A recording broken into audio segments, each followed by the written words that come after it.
Okay, so start na tayo ng module ay compression members tsaka textural. And so for today, pag-usapan natin yung compression members. Okay, so yung yung mga exams na siguro by next week no. Hindi, yung yung results next week.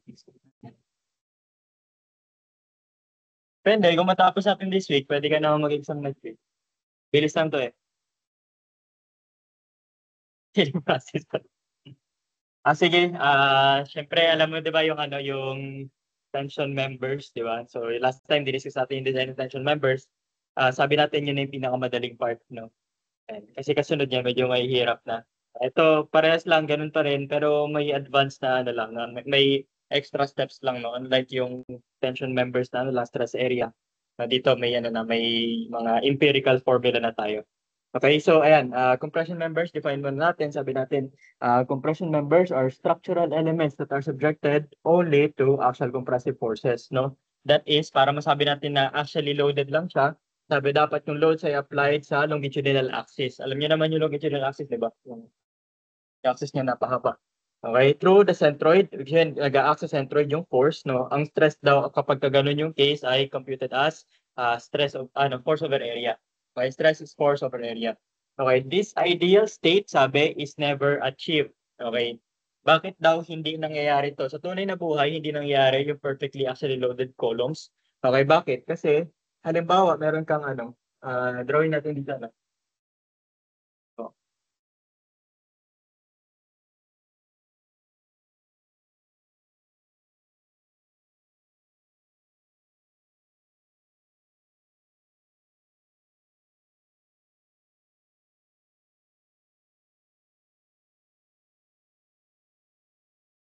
So, tapos kung ano yung natin, okay. So, gagawin natin kunyari, protection, yung connection. So, wavelength protection. Okay. Di ba, sabi natin, kapag nag-detect tayo, yung load sa column, yung load sa beam, di ba, i-analyze mo, tapos yung reaction sa beam magpunta sa column, yung vertical reaction. Pero, sige, ang tanong, yung load ba, di ba, yung load ba na magagaling sa beam na matatransfer sa column, matupunta ba sa gitna niya? Doon pa siya nagal. Ito na yung part. Saan siya napunta? Sa, sa, sa branch dito. Medyo gano'n. Pero nasaan ba siya? Kasi load. Di ba, doon sa part kung saan nag-transfer ng force yung beam papunta sa column, nasaan yan nandito, di ba? Okay. Ngayon, ang center na ng column dito. Ito yung distance niya. Pero yung force nagkaroon dito. Di ba? Saan meron pa moment arm. Di ba? May distance. Di ba? Force, may moment arm. So, ibig sabihin, bukod sa downward force, meron kang i-resist na, di ba? Dahil meron siyang distance, no? Kung tawag doon ay accidental, accidental moments or accidental eccentricity, yung distance, no?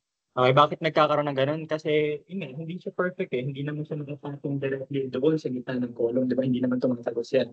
Okay, so ngayon, paano natin gagawin yun? Sabi dito, okay, kung may ganun, sabi, bending will result, but it is usually regarded na as secondary. So meron tayong mga may mga ginagawa tayo para mag-account yung mga secondary effects na ito. No? And so, kasama sa calculation natin siya. Okay, and next time na lang siguro natin pag-usapan kung paano natin na-account yan, no? Yung sa mga phi delta tawag natin yan. Okay.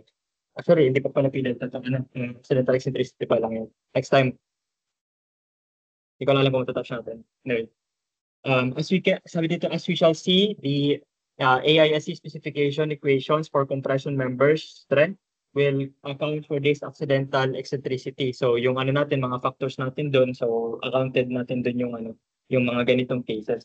Okay, ang sinasabi kasi nito, di ba, kapag sa tunay na buhay, kapag i-calculate mo, di ba, wala ka pero force, tapos gagawin mo, bukatin mo pa to.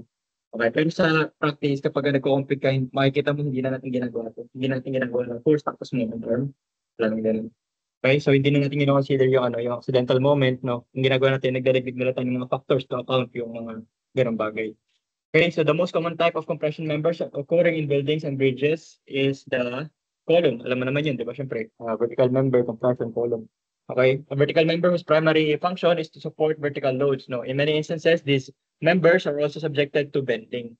Okay, sabi nga natin, di ba, ito yun, kapag drawing, kapag ka sa tunay na buhay, di ba, may ganyan. Di ba? Pero ito, pin connection pa lang yan eh. Kumbaga, accidental pa lang yan. Pero halimbawa, intentional siyang maging fixed support, di ba? Halimbawa, ang connection mo, yung gusto mo ito maging part ng lateral force resisting system mo, di ba? Ano mangyayari? So, imbes na nandito mo na siya i-connect sa web, di ba? Gagawin mo, gagawa mo rin yan ng connection sa flange. Mas gagawin mo, i-bold mo rin yan. Okay? So, kapag binod mo yan sa flange, ang mangyayari, pati yung moment, magkakaroon na ng moment transfer. Okay, so ito is a rigid connection na. So, bukod sa shear, nagka-transfer din siya ng moments, no? Kasi connected na yung mga flange niya. Okay, ngayon, dahil connected yung flange nito, di ba? Halimbawa, sa big mo, di ba? Alam mo, di ba, yung supported, di ba, nakaganyan yan, tapos moment diagram yung pag ganun, pero kapag ka naging fixed na yan, di ba, ano nangyari sa moment diagram mo? Di ba, magkakaroon ng negative moment and positive and negative. Ano yung kapaksan mo sa column? Right? So, mga punta yun dito. So, ang mangyari, yung column mo, bukod sa action force, pababa, di ba, pipihit yan. Di ba? So, ngayon, kung yung column mo, pinipihit na, tapos nagko-compression pa, ang tawag natin doon ay combined axial and bending. No? So, kapag kagano na member natin, subjected to axial and subjected to bending, tawag natin sa kanya, sa steel design ay beam column. Kasi bukod sa nag-action as column na compression member, nag-act din siya as beam na bending member. Okay? Yun yung idea dun. Yeah, so compression members are also used in trusses, no, and as components of bracing systems. Okay, so smaller compression members that classified as columns are sometimes referred to as struts, no. So yung mga members natin sa sa tawag dito sa web, no. So sometimes itawag natin sa kanila yung mga compression struts.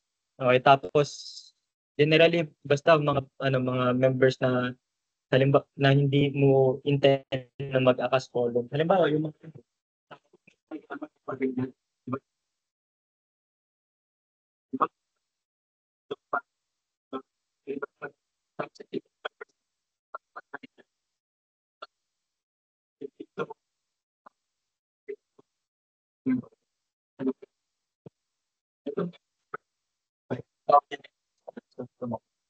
Okay, kasi may double forcing sa tapos dito nagko-compress sila tapos nakuha sila para nagpo-push sila doon sa wood. Dahil hindi sila column pero nagko-compression sila ang tawag natin sa kanila yung mga struts. And so for columns, in many structures, small structures, column force, axial forces can be easily computed from the reactions of the beams yung na-discuss natin kanina, no? Yung load sa column ay reaction ng beam, no? That they support or computed directly from floor or roof loads. Naalala mo sa struct mo, di ba? Meron yung sample problem na may column tapos sinabi, oh, ito yung spacing ng column, so makapit mo yung tributary, binigyan ka ng loads, di ba? Floor load. Tapos ginawa mo, minultiply mo yung floor load doon sa tributary area para mo yung force. Diba? Tapos kung ita-try mo siya na gawin mo, ipadaan mo na sa beam yung force, ganoon din eh. Kaya makikita mo yung total reaction parehas na. Okay, so hindi ko alam kung tinry nyo yun na, pero yun nga. Point is, magkaibang method pero parehas na magiging result, no? Pwede mo i-diretso sa column, pwede mong padaanin sa beam. Kaya parehas lang yan. Okay, so sabi dito, ano pa sabi niya? And so this is possible if the member connections do not transfer moment. No, in other words, if the column is not part of the rigid frame. So yun yung ginawa natin last time, di ba? Nakaano ka lang eh, di ba? Simply supported, ganun. Diba? So ginagawa mo lang vertical loads ng transfer mo. Okay, so simple lang. Okay, pero tunay na buhay hindi ganun, no? Sabi dito, for columns in rigid frames, there are calculable bending moments. Okay, so yung ends niya, hindi siya laging ganito. Okay, again, bakit ba natin ganito ginagawa? Bakit ito yung problem natin? Kasi madali, hindi yung madali. Di ba? Usually naman, ang intent sa college is matry mo kung paano siya gagawin, kung paano may calculate. Di ba? Ito yung pinakamadali yan. That's, di ba? Paano mo kunin yung moment yan? Ano lang? W square over 8, di ba? Ganun lang. Di ba? Share, W over 2. Basic na basic. Okay, pero kapag ganun ko sa inyo, paano mo kunin ito? Tanda mo. W squared over sa support over 12. Nalala mo over 12. Kapag sa mid-spot, over rin na lang, 24. Okay, so, and okay lang, hindi mo alam lang. Masasolve naman yan, may paraan na para masolve yan. So anyway, ang point lang is that sa tunay na buhay, mas madalas na ito yung ma-encounter mo kaysa dito. Okay? So, hindi pwedeng pagka-graduate mo ng college, sabi mo, de-design na ako ng bahay, simply supported beam lang alam mo, di ba? Wag ganun. Okay? So, sobrang dami pang sobrang dami nating simplification na ginagawa dito, no? Kasi college pa lang, di ba? Hindi pa. Okay? Ayan. So, for columns in rigid frames, ano yung rigid frame? Sabi natin, di ba? Naalala niyo last time, sabi natin meron tayong moment resisting frame, di ba? Ibig sabihin nun, meron kang frame, column, beam, column, di ba? Tapos, pag fixed support ito, tawag ito is moment resisting frame kasi nagre-resist siya ng moment. Unlike kapag meron kang column, tapos nakapin dito, column pin, di ba? Ano mangyari dito? Imagine mo, may dalawa kang, meron kang tatlong tawag din, yung sticks, yung tawag mo, yung ginagawang project. Popsicle sticks. Yeah, tapos i-connect mo siya, tapos itatamtax mo lang. As in pin talaga, literal na pin. Tingin mo, yung frame na to, pag tinulak mo yung ganyan, tingin mo tatayo yan. Dudulas lang yun, di ba? Magbe-bend yan dito, gaganon lang yun, di ba? Yeah, kagaya yan. Pero kapag moment frame yan, anong mangyari? Ito, di ba, may resistance yan. Kapag yan tinulak mo, ang mangyari niya, magde-deform yan. Pero ito, gagawin yan eh. Paano ba yan? Magbe-bend yan. Okay, may resistance yan. Hindi yan basta titiklop. Okay, yung ano yan, kumbaga po kontra yan. Okay, kasi yung joints niya, pinipigilan niya mag-deform. So, yun yung mga rigid frame natin, no? Rigid frame, meaning may resistance siya, no? Since may resistance siya, ibig sabihin, meron siyang bending moments, no? Meron siyang bending moments. Okay, so bukod sa bending moments, syempre actual forces kasi may gravity loads, diba? Okay, and frame analysis is necessary. The AIS specification provides for 3 methods of analysis to obtain actual forces and bending moments in the members of a rigid frame. Okay, so ito yung tatlong options. So analysis, direct analysis, effective length method, and first order analysis method. Okay, itong mga ito i-discuss natin in detail sa mga susunod na slides. No? Kasi iba't ibang method. Okay, so ayun, column theory, sabi dito. Sabi, consider a long, slender compression member. Okay, if the axial load P is slowly applied, sa limbawa ito yung column mo, lalagay ka ng point load pababa. Okay, sabi, it will ultimately become large enough to cause the member to become unstable. Okay, paano instability pinag-uusapan natin? Siyempre, alam mo yung ting-ting, di ba? Para madaling ma-imagine, di ba? Ting-ting, di ba? Very slender member, mahaba na sobrang manipis, di ba? Kapag siya pinush mo, ano mangyayari? Ha? Magbe-bend, very good. Pero ang term natin doon ay buckling. Okay? Buckling ang term natin doon. Kasi kapag siya ay, di ba, member, tapos may transverse load, tapos nag-bend siya, yun, tawag natin doon ay bending. Pero ang term natin, kapag siya ay nag-bend dahil sa axial force, tawag doon ay buckling. Ang buckling is a type of failure due to instability. No? Nagbe-bend siya bago pa siya masira talaga. Okay, may sira, ibig sabihin, mag-fail in terms of yielding, di ba? Kumbaga, ang column, di ba, ina-expect mo, pag masisira siya, madudurog siya, magka-crush siya dahil do sa loads niya, di ba? Pero dahil may cases na yun nga, pag-uusapan natin yung sa buckling, yung instability niya, ang nangyari, bago pa mangyari yun, nagbe-bend na siya. And syempre, mas malamang mag-bend yung mga member na mas slender. Okay? Kaya sa column, or generally sa compression member design, sobrang critical yung tinatawag natin na slenderness ratio. Okay, the greater the slenderness ratio, the weaker the material or the weaker the section, no? Kahit parehas yan ng section size, kunyari parehas 8x15 yan, magkaiba yung magiging strength yan sa compression kung magkaiba sila ng haba. Siyempre, mas mahaba, yun yung mas mahina. Bakit? Kasi nga, there's a tendency to buckle. Okay? And so, the member is said to have buckled and the corresponding load is called the critical buckling load. Okay? So, yung force na magkakos ng buckling, ang tawag natin doon sa load na yun ay the critical buckling load. Logical naman, di ba? Kumbaga, ito yung load na magkakos ng buckling. Okay? And so, if the member is stuck here, the larger load will be required to bring the member up to the point of instability. Okay? Kapag less slender siya, mas mahirap siyang mag-buckle. Tama ba? Na-try nyo na ba, di ba? Siyempre, ginagawa ko dati kasi, di ba, may tingting mahaba, tapos puputol-putulin mo, di ba? Hanggang sa sobrang liit na niya. Darating yung point na sobrang liit na niya, hindi mo na siya mabalik, di ba? Bakit? Kasi sobrang baba na ng standard ratio niya. Ang liit na ng length niya kumpara doon sa cross-section niya. So, ang hirap na niyang baliin. Okay? Again, slenderness, no? Ayan. So, for extremely stocky members, paano siya mag-fail? Sabi, failure may occur by compressive yielding rather than buckling. Okay? Kapag very large yung kanyang section kumpara sa length niya, 'di ba? The tendency ng failure niya is hindi mag-buckle. 'Di ba? Ang mangyayari is madudurog siya. Tawag natin doon ay compression yielding. Yung bigyan yung pag-crash, no? And so failure due to compression. Okay, prior to failure, the compressive stress P over A will be uniform over the cross section at any point along the length. Okay, whether the failure is by yielding or by buckling. The load at which buckling occurs is a function of slenderness. Okay, so ibig sabihin, again, okay, sabi dito, load is a function of slenderness. The greater the slenderness, mas baba yung load na kailangan para mag-fail siya. Logical naman, di ba? Mas slender, mas madaling mag-buckle. So, mas mababa yung load. Okay, very slender members, for very slender members, this load can be quite small. Okay? If the member is so slender that the stress just before buckling is below the proportional limit, okay, naalala mo yung ano natin, yung sa graph, di ba, may ganito tayo. Tapos gagawin niya, di ba? Yung proportional limit, yung limit bago siya mag-curve, di ba? Proportional limit, sabi natin. Iba yung sa yielding, di ba? Sabi natin, ang yielding, yun yung point na after the proportional limit sa Mergen. Okay, na yun yung limit sa ng elastic. Okay, pero yung proportional limit, yun yung point kung saan titigil yung pagiging straight line niya. Okay? Sabi dito, kapag sobrang slender niya, tingin mo ano mangyayari. Di ba sabi natin, magkakaroon siya ng, ng failure bago niya ma-reach yung capacity niya. So, ibig sabihin lang, ang ultimate stress niya nandito. Yung pinakamataas na stress na pwede niya makakaya. Okay? Pero dahil slender siya, ano mangyayari? Magkakaroon ng premature failure. Okay? Magkakaroon ng premature failure. Bali mag-fail siya bago magkaroon ng compression yielding.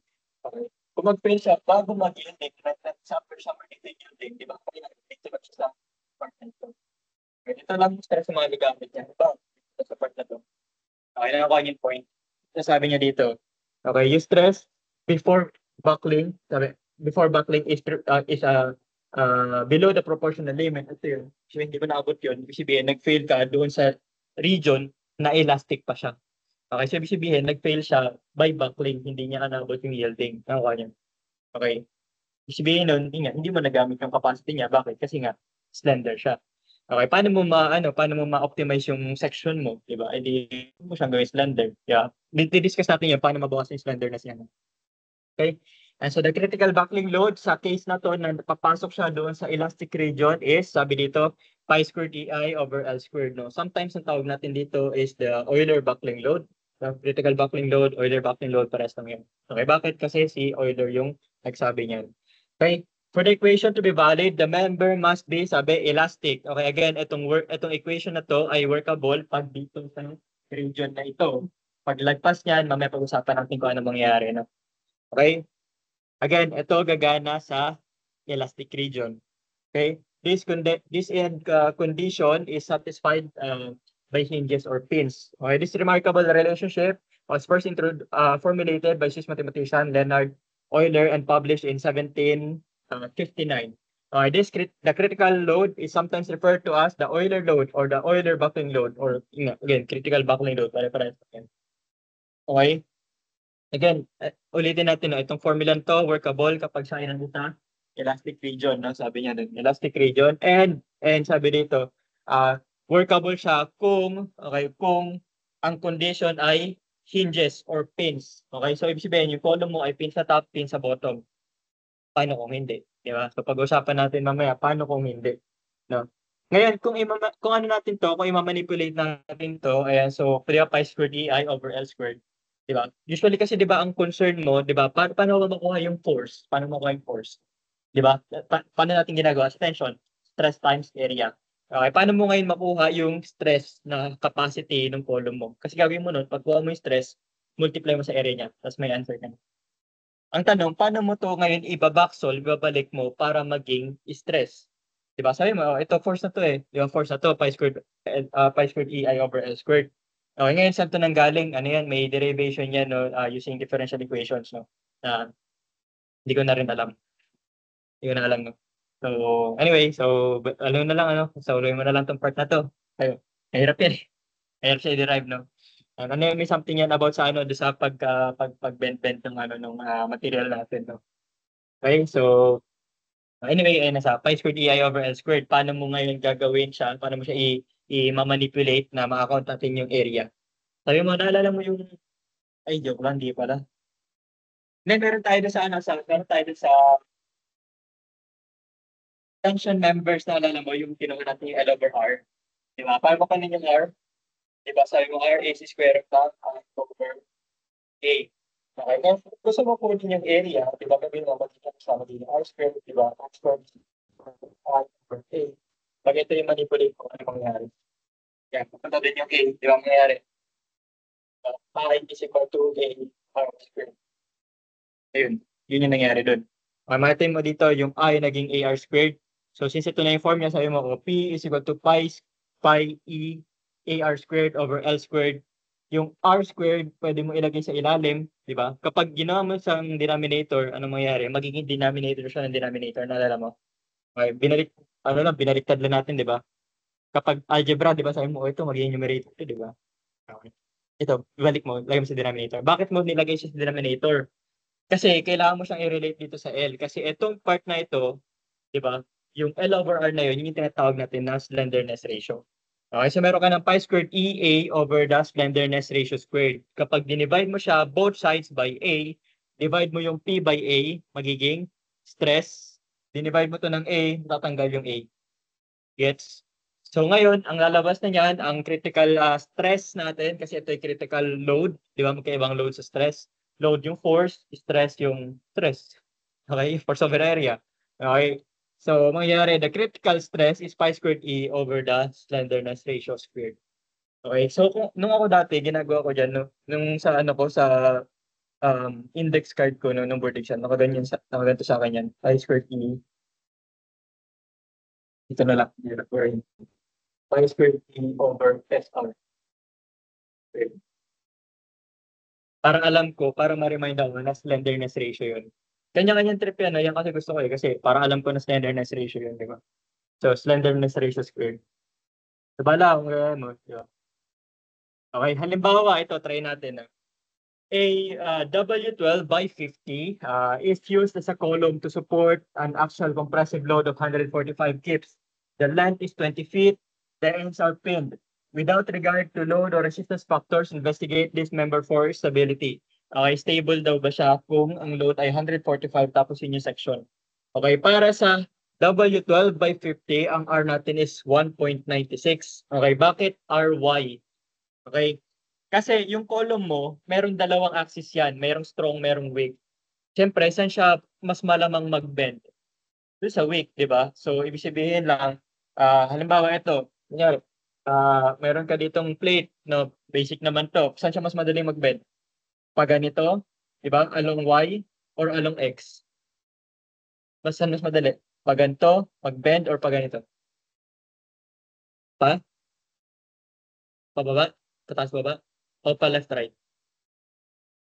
Taas baba? Mas madaling i-bend? Talaga ba?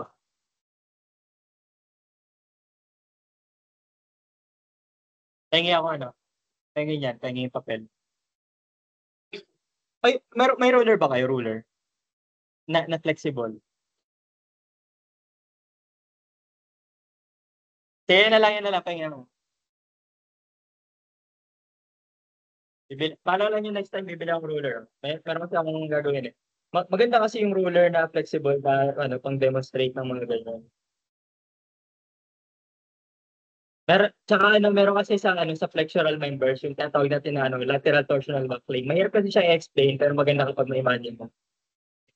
Maganda at madali kapag makita mo siya. Ulitin ang tanong. Okay, ano mas madali?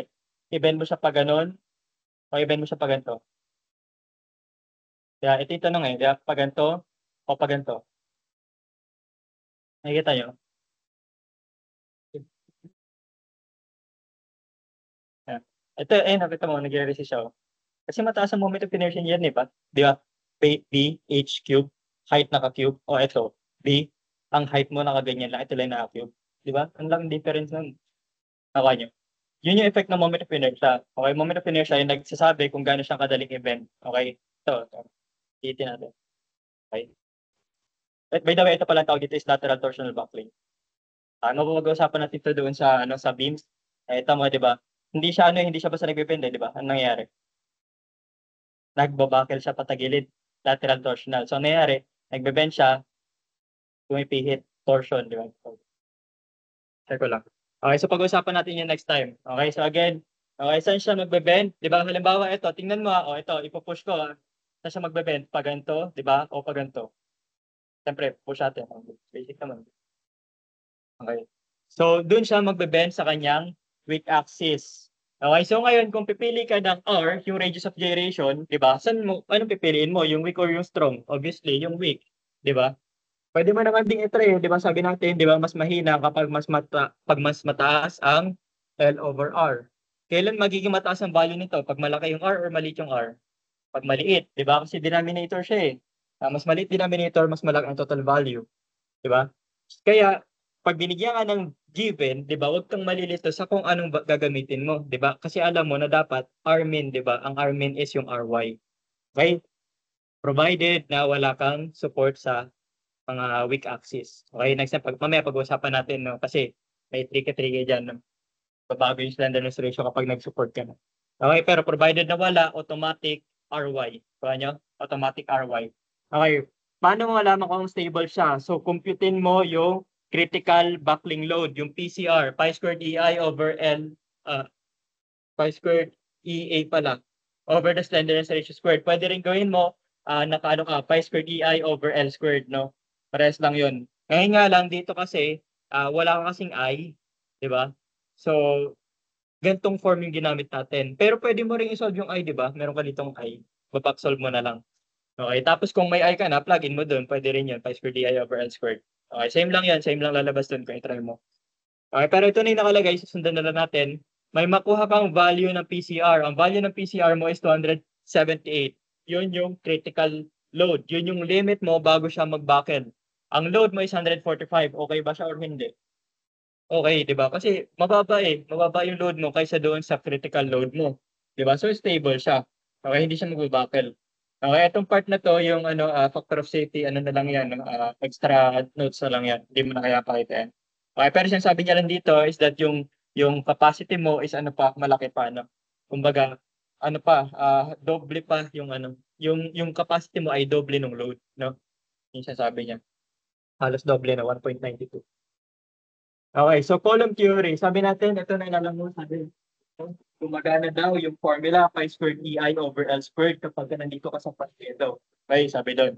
Okay, early researchers found that Euler's equation does not give reliable results for stocky or slender compression members.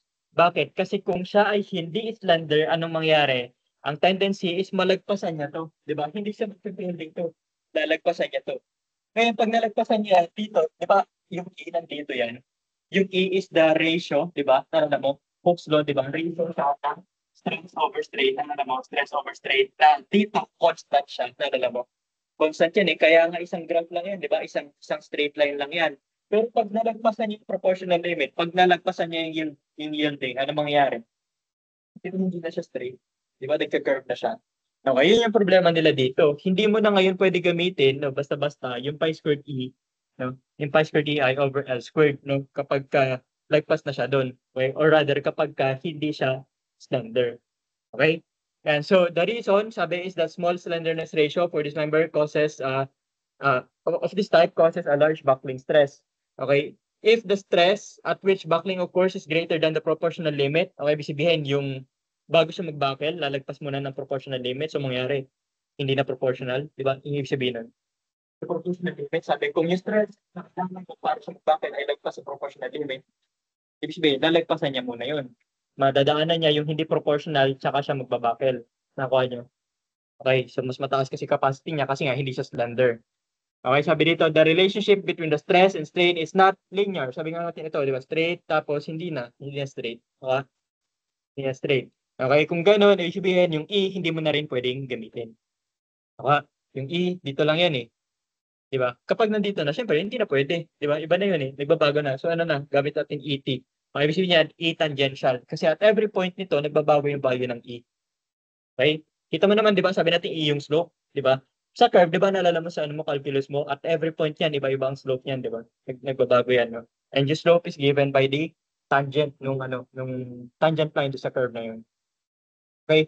This difficulty was resolved by Frederick, no? Frederick Engiser. Engiser yata yan.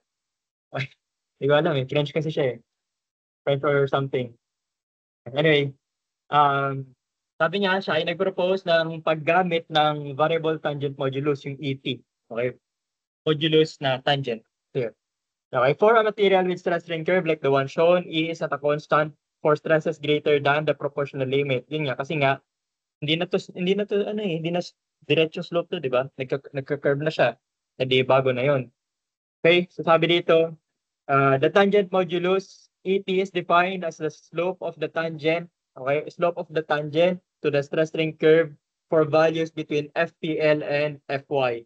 Okay, if the compressive stress at buckling in this region, if the compressive stress at buckling is in this region, sabi, ang mangyayari, di ba, parang kanina lang din, pi squared EA, di ba, over L squared. Pero yung E mo, hindi na normal na E. Anong value ng E? 200,000 for MPA. Very good. Pag steel, pag steel, pag English, 29,000 KSI, very good. Kapag ka PSI, times million, 29 million, times 1,000 mo lang ulit. Very good. Now, tandaan nyo na kasi hindi yan bibigay. Default yan. Okay, next natin, sabi, for any material, the critical buckling loads, buckling stress pala, can be plotted as the function of the slenderness ratio. Tingnan nyo, observe natin, no? Ito daw yung plot ng capacity niya, no, as a function of the slenderness ratio. Okay? So, yung critical buckling stress, ano nangyari habang lumalayo, habang tumataas ang lead over arm mo? Bumababa. Di ba? Nagka-curve siya. Bumababa siya. Okay? So, pagka mababa ang slenderness ratio mo, di ba ito slenderness ratio, nandito yung mababang side, tama ba? Ito yung 0 eh. Di ba? So, maliit na slenderness ratio, palaki ng palaki, di ba? Bumababa ng bumababa. Yung maximum na pwede niya maabot. Okay? Pag nandito ka sa part na to, makikita mo, no, una, capacity niya mag-yield. Maabot niya yung compression yielding. No, tapos dadating yung point na pababa, di ba? Kasi dito nagkakaroon na ng buckling, no? Nagkakaroon ng buckling bago siya mag-yield. Di ba? Ngayon, dadating yung point na magba-buckling siya bago pa magkaroon ng bago pa siya umabot doon sa proportional limit. Kumbaga itong mga part na to, ito na yung mga part na hindi na siya nakalagpas dito. Okay? Yung proportional limit natin, sabi natin, nandito yung parang dito yung part na siya ay elastic. Lahat ng pagkatapos doon siya ay inelastic na. Nalala nyo? Okay, lagpas na proportional limit, inelastic na. Okay? The composite curve called a column strength curve completely describes the strength of any column of a given material. Other than Fy, E, and Et, which are properties of the material, the strength is a function only of the slenderness ratio. Okay? And so both Euler and the tangent modulus equations are based on the following assumptions. Okay, unang assumptions, the column is perfectly straight with no initial crookedness. Ibig sabihin, perfect yung pagkagawa doon sa column. Okay, pangalawa, assumption para mag-work yung equation, the load is axial without eccentricity. Sabi natin, hindi rin nangyayari yun, di ba? Kasi hindi naman nangyayari na perfect yung section. Hindi naman nangyayari na walang eccentricity, di ba? Kasi nga, yung pag-connect mo pa nga lang, eccentricity yun, di ba? Okay, pangatlo, sabi, the column is pinned at both ends. Okay, sabi dito, the first two conditions mean that there is no bending moment in the member before buckling. Okay, pero dahil nga, sabi, mentioned previously, some accidental moment will be present, no? Pero sometimes, or in most cases, ini-ignore natin. Okay, meron tayong ginagamit na parang mga limit doon. Okay, so may calculation tayo ng slender column, yung may KL over R, compare mo sa something limit, tapos kung papasok siya sa slender, ang gagawin mo, i-multiply mo siya sa factor. May something factor. Na-discuss nyo ba? Ay, may K. Nalala mo yun? Ayan, may ganun. Alam ko sa RCD na touch yun. Hindi ko lang alam kung diniscuss in detail yung paano siya gawin. Yung may graph ganun. Wala na. Yung may sign, basta may ganun. Ang mangyari, pag yung column ay slender, sabi, huwag mo nang computein yung moment. Okay? Pero ang gagawin natin, yung moment na nando sa ends niya, i-amplify na lang natin. Okay? Hindi natin consider yung accidental moment dahil sa eccentricity ng connection. Okay? So, same idea dito. Ayan. So, sabi, yung pangatlo, the requirement for pin ends, however, is a serious limitation. Kasi para mag-work yan, yung formula, kailangan pin-pin. Di ba sa tunay na buhay, hindi naman palaging pin-pin yun. Kasi kung laging pin-pin yun, di wala kang moment frame, di ba?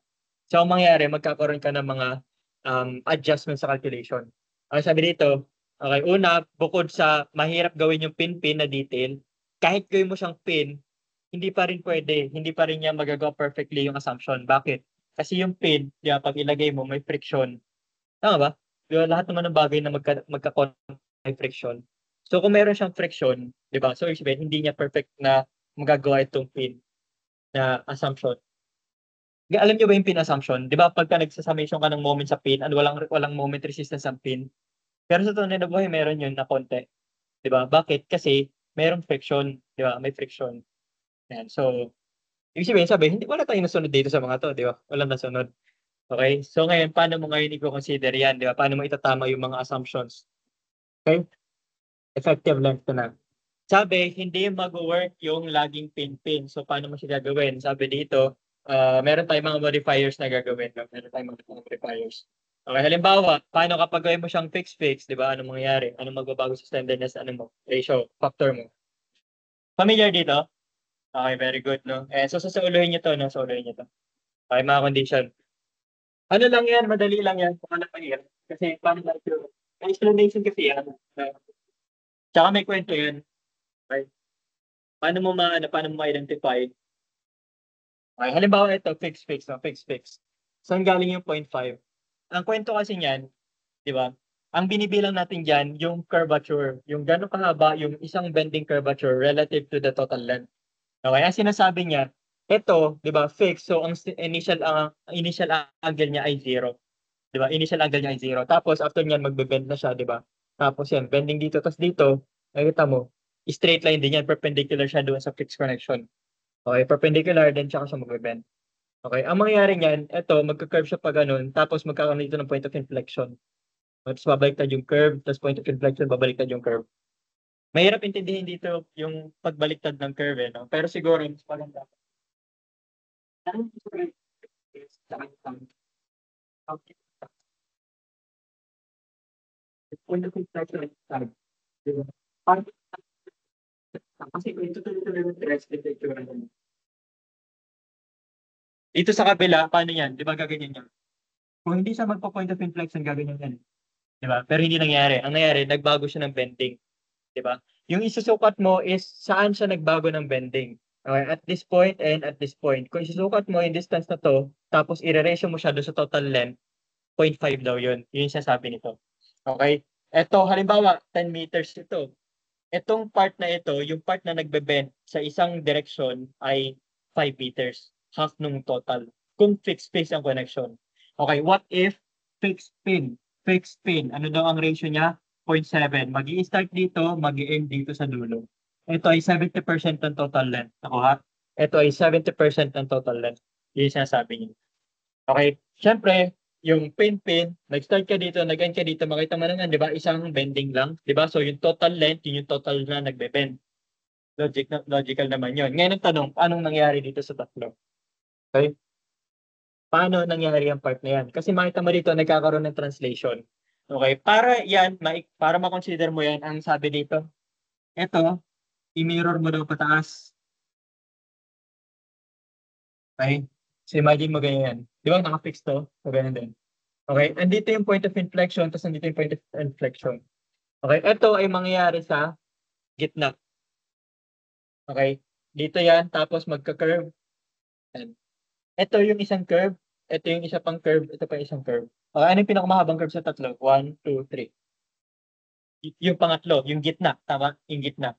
Ano yung ratio nitong gitna na to sa total length ng column mo? 1. Bakit 1? Kasi half, tapos sa mirror niya, may half ka pa, kaya naging 1. Okay? Dito, makita mo dito, lalagay niyan. Yan kasi itsura niyan eh. Okay? 1, 2. Okay? Same dito. Di ba? Tuloy-tuloy yan dito eh. Di ba? Nakapin ka dito. Ito, mirror mo pa ganun. Ito, i-mirror mo. Okay? Ang total length niya ay ito, which is doble lang nito. Kasi minirror mo nga, di ba? What doble ito? Okay, ngayon tanong, ano to? Di ba? Ito, ginagamit natin to as usually recommendation sa, kunyari, magde-design ka.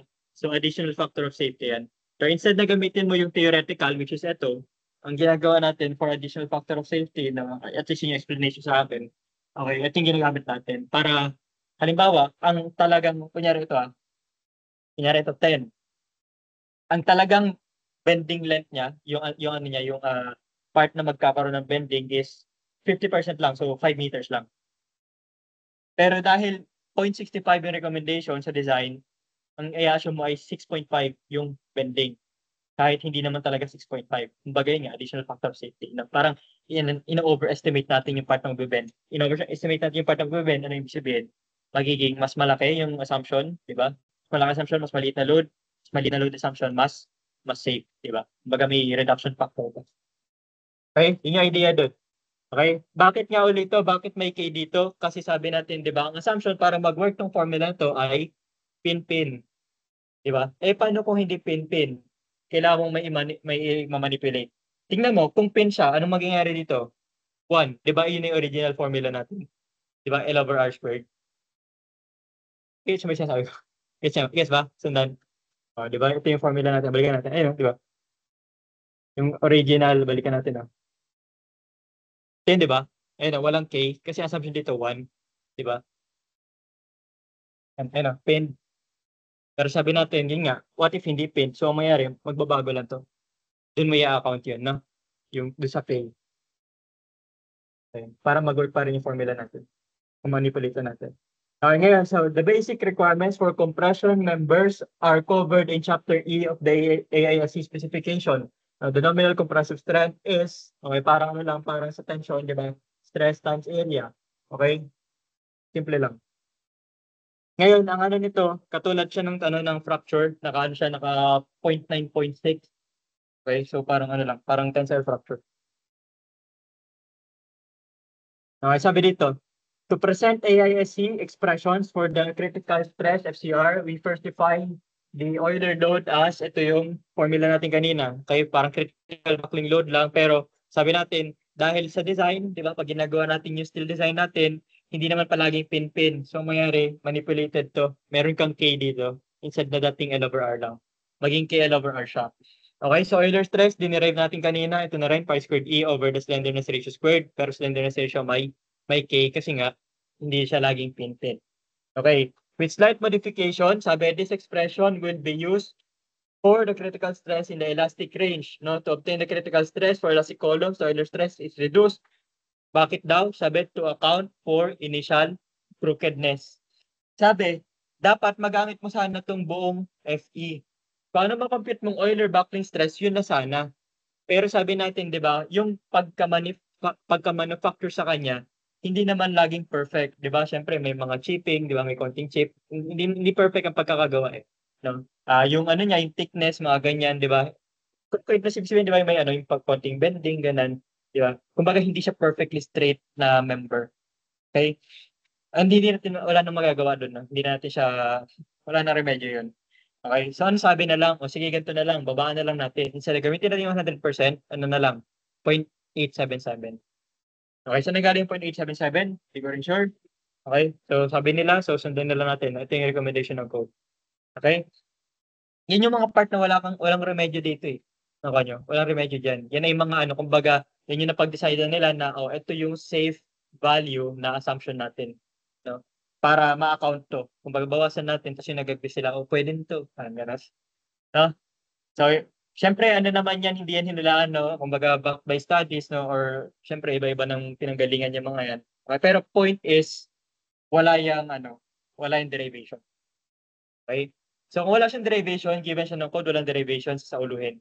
Okay? Yun lang naman yung mahirap dito eh. Pag sa ulo mo ng mga ganitong formula na hindi mo malaman kung saan nanggaling. Di ba? Okay, pero madali lang yan, promise. Madali lang yan. Sabi, elastic, ito yung formula. Kung inelastic, ito yung formula. Ganun na siya kasimple.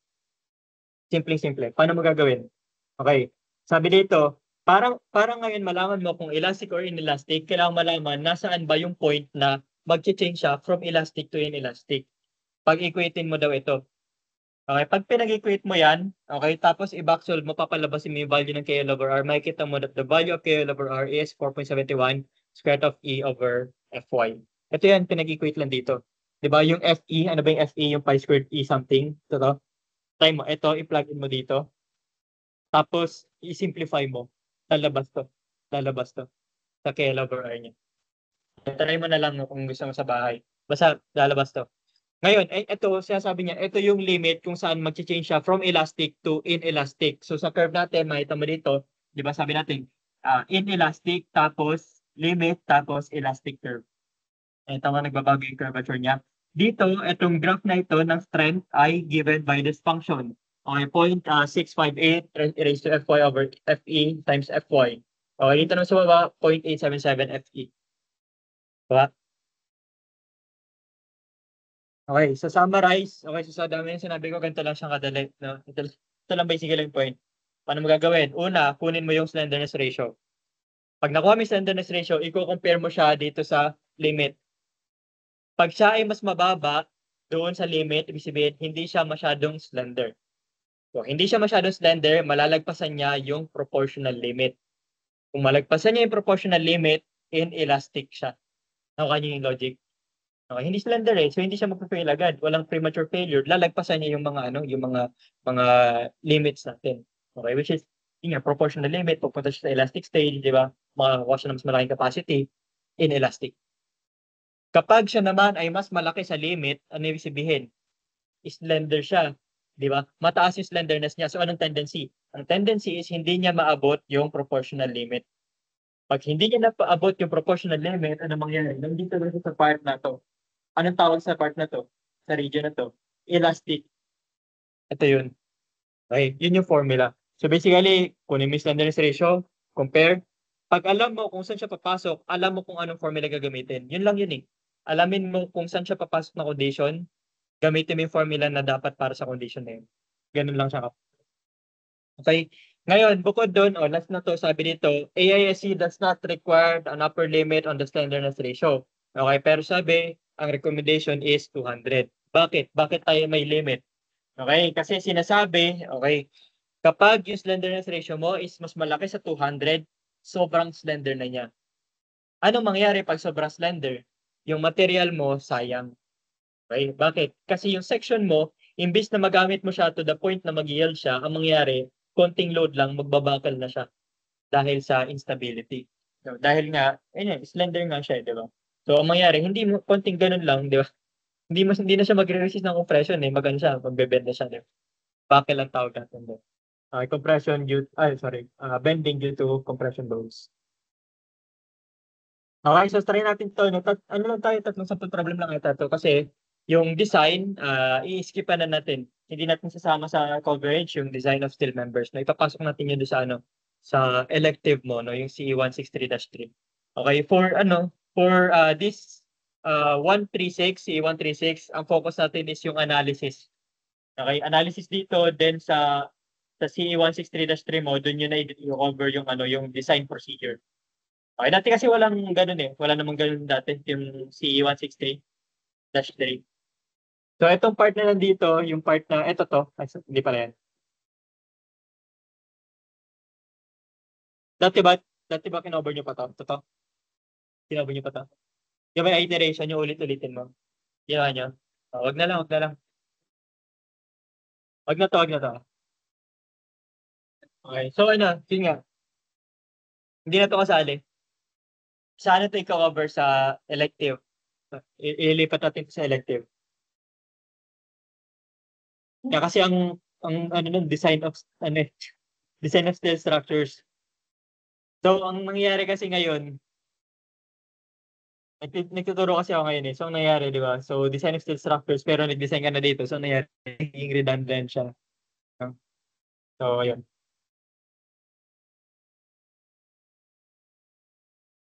Tayo natin to, sabi. Compute the design compressive strength, LRFD, tapos allowable strength sa ASD. Okay, paano mo siya gagawin? Simple lang, sabi natin, kunin mo yung slenderness ratio. I-compare mo sa limit. Mas mababa. Okay. Inelastic. Anong formula sa inelastic? Ito yun. Plug in. Final answer. Diba? Yeah. Yeah. Plug in. Tapos multiply mo lang sa area. Final answer ka. Okay nyo? Simple lang, di ba? Ulit. Kasi ano mo lang ito eh. Pagkasalanan natin, no? Siyempre, hindi ka naman type, di ba? Hindi ka naman tumutulong, di ba? Oo ka lang eh. Okay, so, tama naman to. Tama yung numbers dito. Na-check ko na yan. Na-check ko na yan. Okay, maniwala ka na lang sa numbers. At tingnan natin is yung solution. Paano ginawa yung solution? Kinuha yung slenderness ratio, KL over R.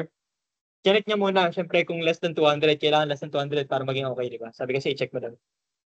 So, okay, less than 200. Kunin ang limit. I-compare sa limit. Mas mababa. Anong logic natin dun? Kasi dito ka malilito minsan eh. Inelastic or elastic eh. Ano mangyari pag mas mababa ang slenderness ratio mo sa limit? Sabihin, mas maganda. Mas maganda, mas maganda yung strength. Lalagpasan mo yung limit. Lalagpasan niya yung proportional limit, di ba? Kasi mas maximize mo siya eh. Di ba yun yung logic nun? Kung lalagpas siya sa proportional limit, ang tawag sa kanya, inelastic. Ito ang formula sa inelastic. Okay, yung may magulo. Yung simple, elastic. Yung magulo, inelastic. Ganun na lang, no? Okay. Kasi minsan, dyan malilito eh. Nalilimutan. Ano ba, ano ba rin yung elastic, di ba? Ano din yung inelastic? Di ba? So, tandaan mo yung logic. Okay? Mas mababa slenderness ratio, mas maganda. Kung mas maganda, dapat hindi siya mag-premature buckling. So, hindi siya mag-premature buckling, lalagpasan niya yung limit, mag-i-inelastic siya. Diba? Inelastic. Kumbaga, wala rin kwenta kung sabi-sabihin mo yun eh, no? Kailangan mo maintindihan kasi graph. Ito yung sinasabi natin. Yung limit, lalagpasan mo doon, di ba? Mababa yung mas mataas. Inelastic. Okay? So, kasama yung sinasabi natin, ano, kasama doon sa sinasabi natin yung understanding sa graph, no? So yun, ang nakuha mo na. So formula, plugin, meron kang stress, no, FE. Para makuha yung FCR, plug-in mo dito. Okay, plug-in, makuha mo ngayon yung FCR. Yung FE kanina, tawag doon ay ano, Euler buckling stress. No? Plug-in mo dito, makuha yung FCR. Para makuha mo yung PN, multiply yung FCR sa AG. Makuha mo yung PN, di ba? Tapos yun na, LRF DASD, di ba? Multiply mo na lang sa corresponding factors. So, 0.9, no, 0.9 for LRFD, 0.6 for ESD. Okay, next. Okay, ito na yung last part ng local stability. Okay, ano yung local stability? Sabi natin, di ba, kanina diniscuss natin na pwede magkaroon ng buckling. Okay, dahil pag mahaba, pwede siyang mag-bend. Pag yung buong section ang nag-bend, ang tawag natin doon ay buckling lang, buckling. So, may term pa yata dun eh. Overall buckling. Bakit may overall? Kasi merong local. Anong local buckling? Di ba, ang buckling nangyayari kapag ka yung ah, slenderness ratio mo ay malaki. Okay, ganun din dito sa local stability. Dito naman, local buckling. Okay, kailan nangyari yung local buckling? Pag yung part ng section mo ay masyadong manipis din. Di ba? Kumbaga, yung L over R niya masyadong manipis. Pero instead of L over R, ang kakompute natin, okay, instead of L over R, ang kakompute natin is length to thickness. Okay, or width to thickness ratio. Madali lang yun. Madali lang yun. Okay, so basahin natin dito sabi, the strength corresponding to any overall buckling mode, such as flexural buckling, cannot be developed if the elements of the cross-section are so thin. Kung manipis yung, ano, yung part, halimbawa, web, or yung flange, di ba? Kung gano'n ay mayroon chance na magkaroon daw ng local buckling. Sabi, this type of instability is localized buckling or wrinkling at an isolated location. No? If it occurs, the section is no longer fully effective. Okay, so since tayo ng ano siguro no, local buckling.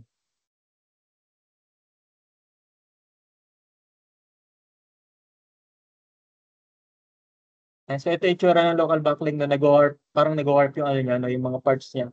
Ito overall buckling ito. So ano ba maganda dito? Ito to, ayan. Makita mo dito, ayan.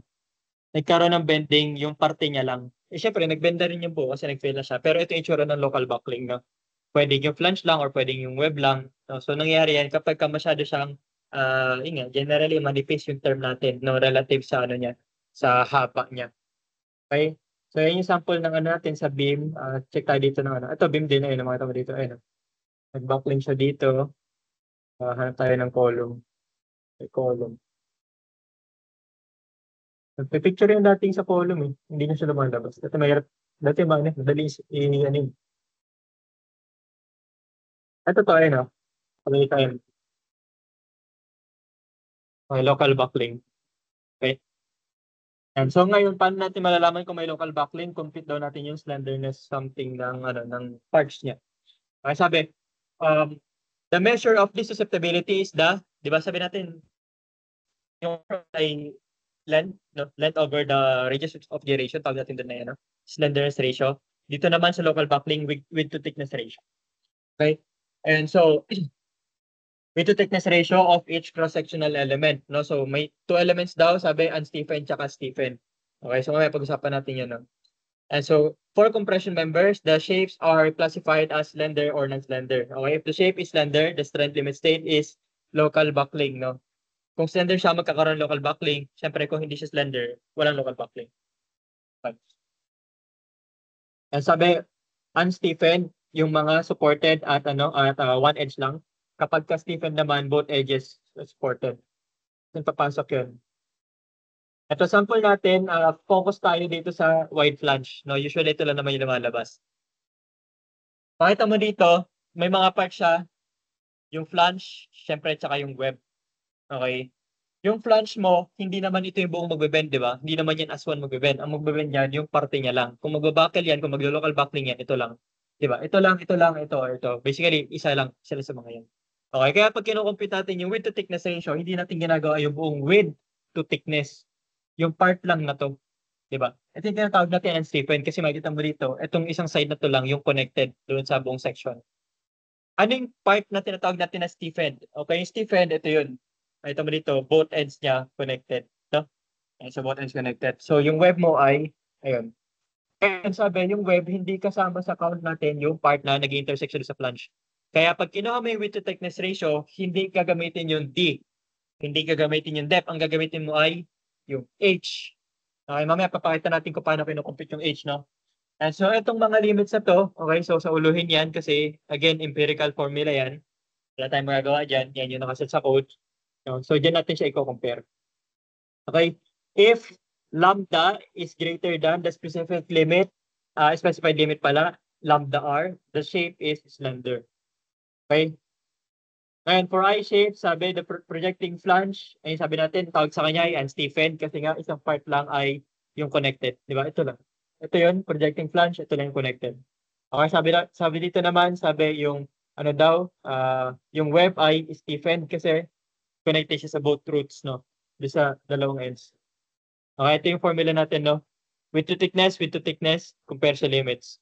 Okay, ngayon tanong, sabi mo, bakit dito, B over T, bakit dito, BF over 2TF? Tingin niyo. Kasi, ano na?